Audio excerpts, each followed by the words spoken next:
Hi, I'm Chris Caligari. Welcome to Ultimate Wildlife Gardens. Now, I spend quite a bit of time in hair and makeup, as if you watch these videos you'll probably be able to see that I do. Now, they said that to appear on YouTube I really needed to appear more youthful, and particularly when I'm talking about we need a revolution in the way that we treat our outdoor spaces. This is their idea of what I should look like. Now, I'm sorry, but I think it's going a bit too far, but I'll stay with it for now. Many of you will agree that the wildlife decline that we've seen over the last decades is unforgivable, and that I belong to a generation where I think it's lamentable that we have made so little difference. And we could make a huge difference straight away. This is the box which is the enemy. The box of conventionality.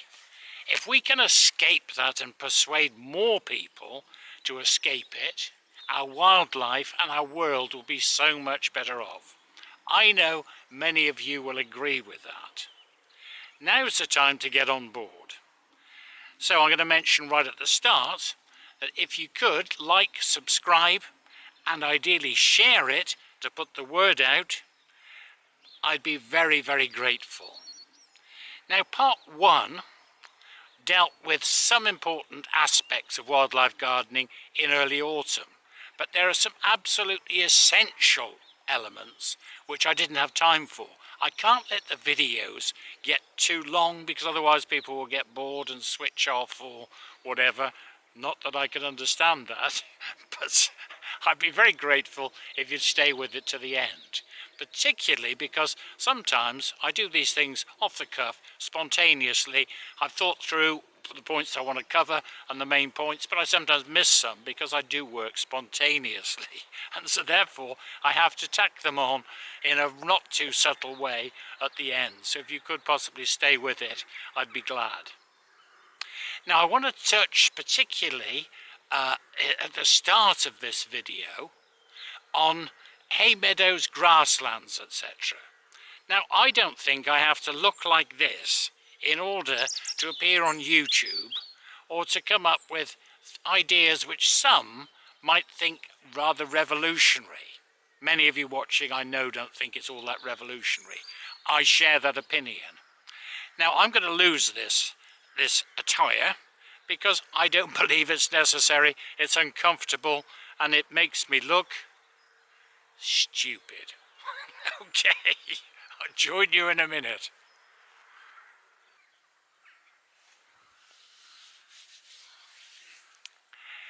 Now, my hair and makeup people have gone off in a strop, but this is the best that we can do. So I was talking about revolutionary, and really it does need a revolution if we're to stem the tide running against our wildlife. We really need to do something, and we need to do it now. And this particular part of the video is of fundamental importance to that. So I'm talking about grasslands and wildflower meadows.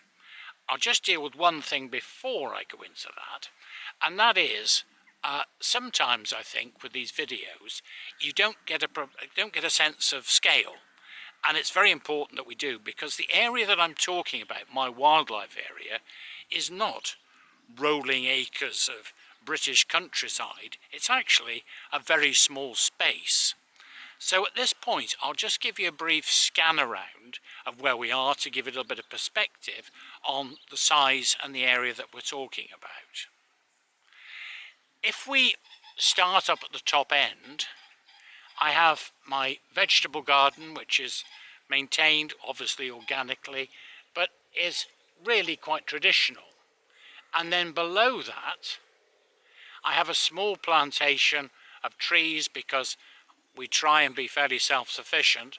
So we have plum trees, apple trees, pear trees, and a wildlife hedge which has only been planted a couple of years running down behind it.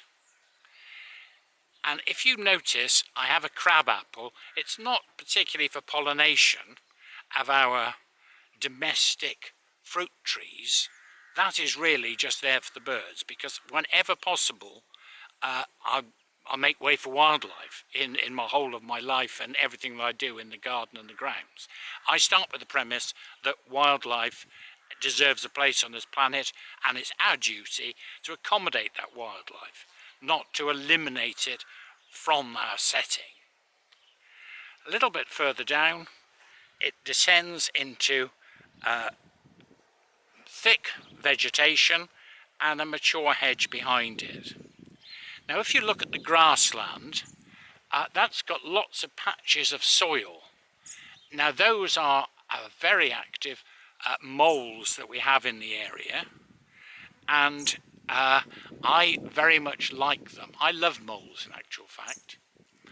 But just beyond our bottom boundary, it is farmland, and it's the field is managed for hay, and the farmer kills all moles.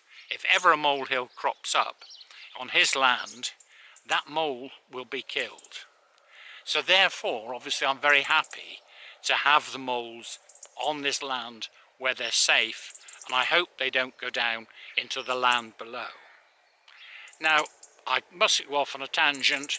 I think you can probably guess, I don't need to state my views on where mankind is with his treatment of wildlife. I suppose something else I should touch on here, particularly at this time of year, October. You can see behind me that I've got quite a healthy bramble bush. Now, this isn't a great problem.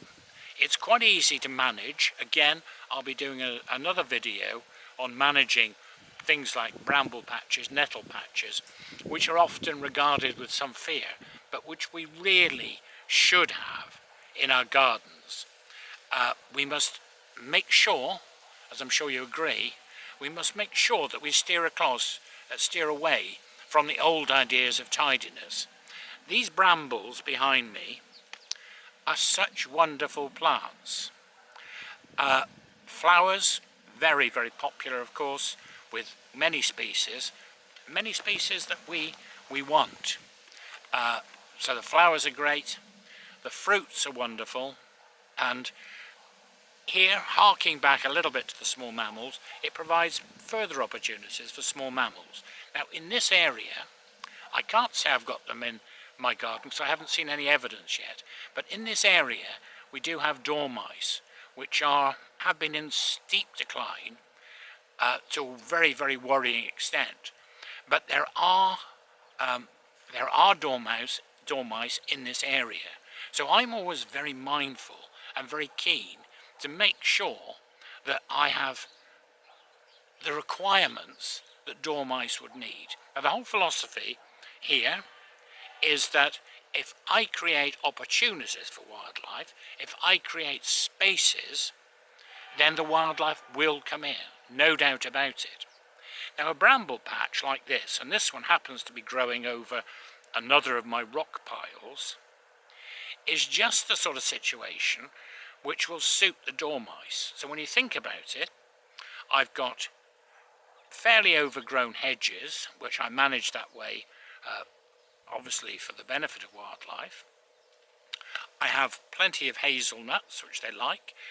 I have blackberries. I have many seeds produced by the wild plants here, which we'll cover in other videos.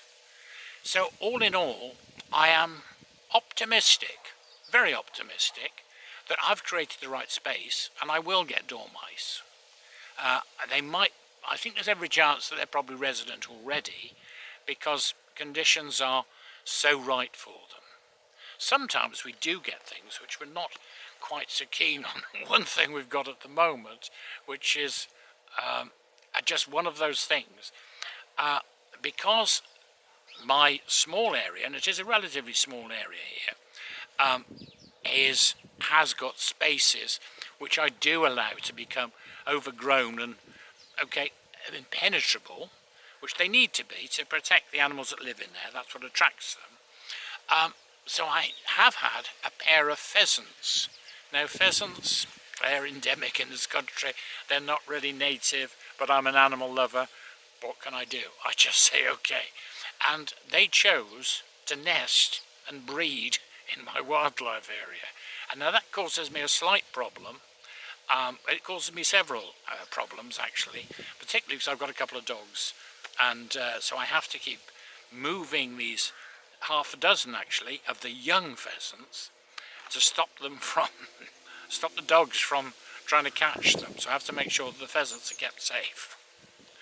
So having a space like this, you're never quite sure what's going to come in and what you're going to find.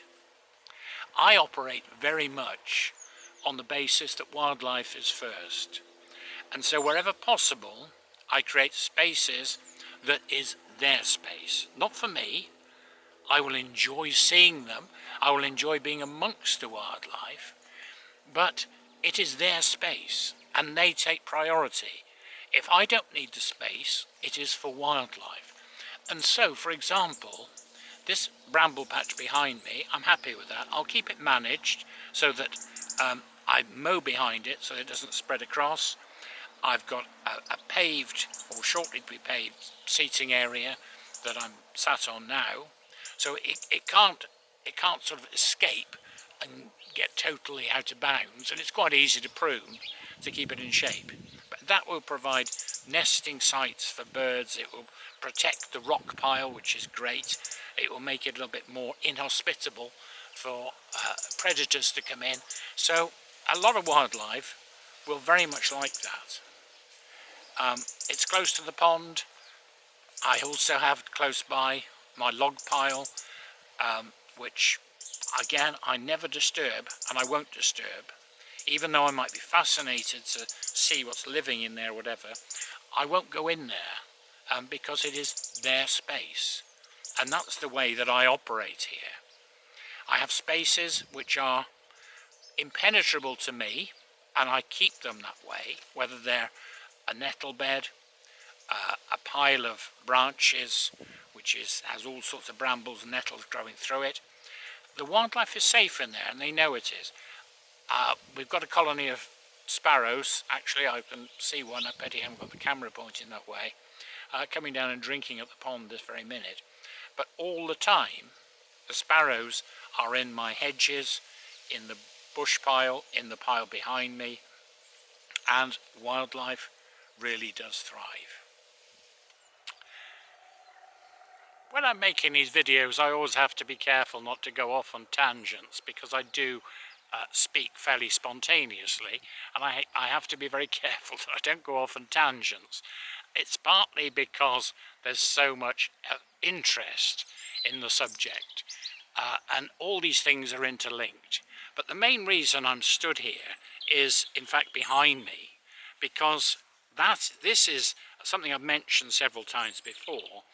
It looks rather like a bonfire which has been forgotten to be lit, but in actual fact it is the most wonderful space for wildlife. It consists simply of branches. At times hedges and things need trimming. Recently the electricity board needed some hedge shortening a little bit around some of their switchgear, which of course is fine. And behind me you might be able to see elder cuttings. Now I put those on top. Now this is a triple whammy really, because it gives me somewhere to get rid of this material to. It would only be a nuisance to me. I don't have to have a fire, and I don't have to shred it. In other words, it's very, very green. But the wildlife absolutely loves it. Many years ago I started, in fact, a pile of branches with the intention of having a bonfire, and one thing and another, it didn't get done, and I was amazed at the amount of wildlife that used to use it. And in fact, a hedge sparrow started nesting in it, and so I had to leave it, and it became a permanent feature. That was on a previous garden of mine. This time I've done it purposely, and this marks the centre of my wildlife area. And all the time, sod's law probably not today, but I've left the view of it over my shoulder, because usually there are birds in there that you can see, and they're used to me being around. And sod's law, possibly there won't be any, but if you keep an eye on that, you'll often see hedge sparrows, house sparrows, robins, wrens. There's virtually always something in there. Now I'll return to the bit that I was showing earlier on, and that is the grassland. The part where I panned around, a lot of that is fairly shortish grass, because my wildlife area has to fulfill several functions. So occasionally this gets a mow, the point where I'm standing and where the camera was showing the fruit trees, partly for the fruit trees and partly because I've got two rescue dogs, which in an ideal world I wouldn't have in a wildlife area, but they need somewhere where they can chase balls, etc. You will also probably have seen areas of bare soil, and now that's the mole activity, but of course when the dogs come down they tend to scratch, so it gets spread out, but that's all right. It makes it easier to mow. It saves having to do it with a spade to level them out before we go over them. But that area is absolutely wonderful, and of course we don't have to burn it, we don't have to shred it. It takes care of itself. Now that pile, I suppose, has been there ever since I first bought the plot, before I started building the house even. So there's a vast amount of material that's actually gone in there, but of course it breaks down. The stuff that's been there a few years breaks down, so it's naturally composting. So it's a multiple win situation. Now, at this time of year, this is a tangent I must avoid, because I will be doing a video on looking after wildflower areas, grasslands, etc. So I can't go into that really now, but there are various strategies for looking after grassland, but a lot of these strategies will involve occasional cutting, possibly just an annual cut. And when you do cut it, you get quite a mound of what is virtually hay. Now that again is a terribly useful material. Now it's once a year, so this is probably a quadruple whammy. Number one, we don't spend our time, money in creating poisonous gases from mowers, etc. That's all out of the equation. We're creating areas of long grass, wildflowers, which are terrific for wildlife. That's number two. Number three is we can also create habitats. And from those habitats, we are going to get a marvellous balance to our ecosystem, because it creates spaces for organisms which might not otherwise find a space. I'll give you a particular example I have in mind. That's grass snakes and slow worms. Grass snakes, perfectly harmless, a necessary part of our natural environment, and we do have some here. Now, they like to go into compost heaps. I've got two compost bins, which are an important part of our organic recycling of all our material, up near the house. And they're good, they do a good job. And the grass snakes and slow worms might well like those conditions, those warm, moist conditions for hibernating and breeding. But we can do rather better than that, because at times I do have to dig out those compost heaps. I can't leave them there permanently. But what I can do is create a wildlife compost heap, which I've got a little bit lower down from the position I'm stood at, and I keep adding to that with the cuttings, which we'll call hay. It's more than grass cuttings, because we don't generally use an ordinary mower. If we do, those mowings will probably go into our domestic compost heap. But it creates a marvellous place where our wild animals, it might be, as I've said, slow worms and grass snakes, can go, but also small mammals. There are myriad, many mini beasts, all sorts of things. Part of our balanced ecosystem here relies on having this wealth and range of wildlife, and it's a terrific thing. So we don't have to have fires, we don't have to have loads of machinery, it creates habitat, it's a win-win situation. Now the revolution I was referring to earlier on is, to me it seems a no-brainer, and I think it probably will do to you as well, unless you're watching, but we really need to spread the word. Because why would we spend so much time creating virtually wildlife deserts with mowed lawns, etc.? Now, I mustn't go into too much because this video can't go on forever, but the revolution, and it does take a revolution, in all our open spaces is needed.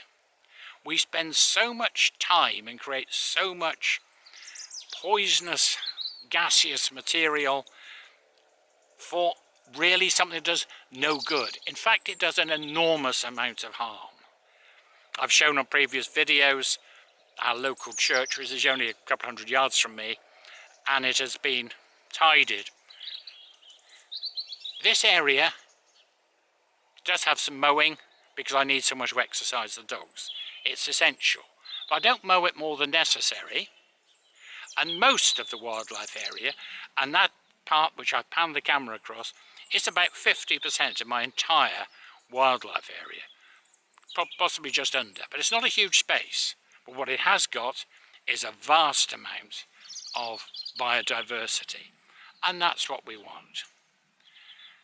If you can spread the word, apart from doing this in your own garden, if you can spread the word, now that is where there's real mileage.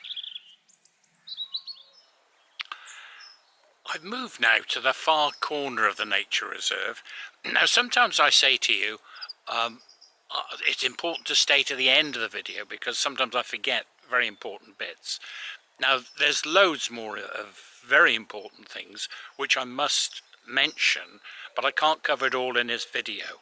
But here's a couple of points which I really should have mentioned, and it's been remiss of me if I've missed them out. Over my right shoulder you might be able to make out a nest box. Now it's got wear around the whole of the nest box, it's been used, but I generally try and leave this area nice and quiet, undisturbed, and I know very well it's been occupied. I can see by the wear around the holes, and also I've stood at a distance and watched the blue tits using it. Now sometimes it's tempting, because it's the end of the breeding season, to empty the nest box of the old nest. Now there's different schools of opinion, but my own is that I would leave that nest intact. Now I don't ever look in the nest box. Whether or not they successfully fledged, I don't know. I hope so. But I leave well alone because it's my philosophy that wildlife is first, it's their space, and I leave them to it. Now the reason I'm not emptying it now, although there are schools of thought which say that you should, I personally don't, for a couple of reasons. Mainly because I understand that there are some creatures that use the nest boxes even during the winter, and the nest material in there might be valuable. Particularly things like bumblebees, queen bumblebees, they might well use a space like that, and other animals which I might not be aware of. Also, I believe that long-tailed tits will sometimes, in periods of hard weather, will use the nest boxes to roost in, sometimes in big numbers, in a tiny box. They'll all be packed together, conserving body heat, because they're very small, so they lose a lot of body heat, and so staying in a big huddle enables them to survive. That was one thing which was essential. Now I'm going to change location now because there's one other thing which it's essential, and I should have mentioned them earlier on. I'll change locations now. There's a couple of really important topics that I absolutely must mention on this early autumn video, this part 2. One is hedges. Now, two particular topics with that. One, you might be thinking about planting hedges. Now, I can only give a brief skim. I'll do a video on hedges. So this is just a couple of very important points of relevance to early autumn.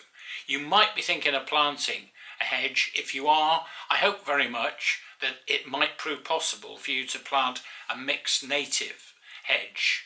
I planted one which I'll put up on the screen now, which I planted, in fact, just come up to 3 years ago.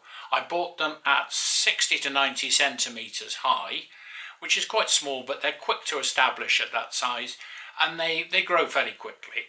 Inexpensive, planted at a density of at least 5 per square metre, and I planted a backbone of hawthorn and blackthorn, predominantly hawthorn, nice and prickly for nesting, excellent for that. Lovely flowers, lovely fruits, good for the birds, good for wildlife. So that's the backbone. But in addition, I planted about 8 other species. Now I've got them from Hedges Direct in the UK here, and they provide some good mixes, and then I added in a few more. So hawthorn and blackthorn at the backbone. I've jotted down some of the others, which otherwise I'll forget. They include a sprinkling of hazel, elder, 4 species of wild rose, wayfaring tree, spindle tree, well-service tree, wild cherry, buckthorn. Now these are all species which you might expect to find in ancient woodland. So they represent, in this area, so they represent a pretty good cross-section of species. If you're thinking about planting, now's the time to be perhaps getting organised and getting your order in. It's a little bit too early for planting them, but you might want to get your order in so you've got the maximum choice. Second thing I must touch on is cutting. Now this is one of these things where what we're always aiming for is diversity to encourage the maximum number of species. So to cut the hedge, which will be happening now or by now, it's good because it encourages bushiness, which is good for nesting, nice dense hedges. On the other hand, if you leave the hedge for 2, 3, 4 years, that's excellent as well, because then you will get plenty of flowers and plenty of fruits and nuts and berries. Of course, you can't have it all. So if you have enough space, it's a great idea, if you can, to cut some hedges one year, leave some another, so that you have your dense bushy plants, and you also have plants which are big enough to produce a decent crop of nuts and berries and flowers, if that's at all possible. So that was a very brief touching on hedges. As I say, I will be doing a video on hedges. I can't cover it in this video. The second vitally important thing at this time of year is thinking about seeds, wildflower seeds. Now I hope that you will be thinking at this time about areas that you might want to plant wildflower seeds. Now generally speaking in gardening, we tend to think about springtime as a time for purchasing and planting seeds. But in the wildflower world, of course, it's much more logical to think, right, the growing season has just finished, the seed has been dropped onto the ground, and therefore we want to do the same thing. So now is actually an ideal time to be planting seed. Some species have a chilling requirement, a vernalisation requirement, so that they need to go through the winter outside in the soil so that it breaks the germination. So we want to follow the natural process. So autumn time is a very, very good time for putting seed mixes in. It can also be a good time, if you can acquire some, to plant plugs or small plants. Again, I will be doing a video on this because it's a huge topic. If I can give you one or two little pointers, this is for seeds and for plugs. If you've got an established lawn, then I personally would not contemplate digging it up or anything of the sort. There's no need. I would probably get a springtime rake, scratch out some places within it, perhaps scratch the moss out or any dead stuff, and expose some soil, and I would either seed or plant young plants into that wherever you have bare spaces where the plants will have a chance to get a foothold. And don't forget that often what you're actually trying to do is just establish a colony of plants, or even just a few individuals, because they will seed and they will produce loads of plants in the future. So you don't have to think about seeding the whole area. It's very nice if you can, but that's not really necessary. If it's established pasture, this time of year, again, I would do the same thing. I would look for places which are fairly open, rake with a springtime rake, and try and create some open spaces, and in there you can put your seeds or your young plants either now or later in the year. You put them in as small plants because you can give them a leg up and they're likely to get established and therefore flower and set seed, and then once we have them established in your grassland area, then you're away. Now that's about all I got time for. I'm sorry that's a little bit rushed on huge topics. I will be doing more extensive coverage on wildflower meadows, grasslands and the hedges and many other topics in the future. For now, if you found this channel of interest to you, I would be most grateful if you'd press the like button. I would also be very grateful if you would subscribe to it. If you could, I would be particularly grateful if you would share it, because I'm on here for the benefit of wildlife, you care about wildlife, and the more that we can get out the word about the benefits and really how easy it is to bring wildlife into our gardens, I'd be extremely grateful. Thanks ever so much for watching, and hope to see you in the next video. Thanks, bye.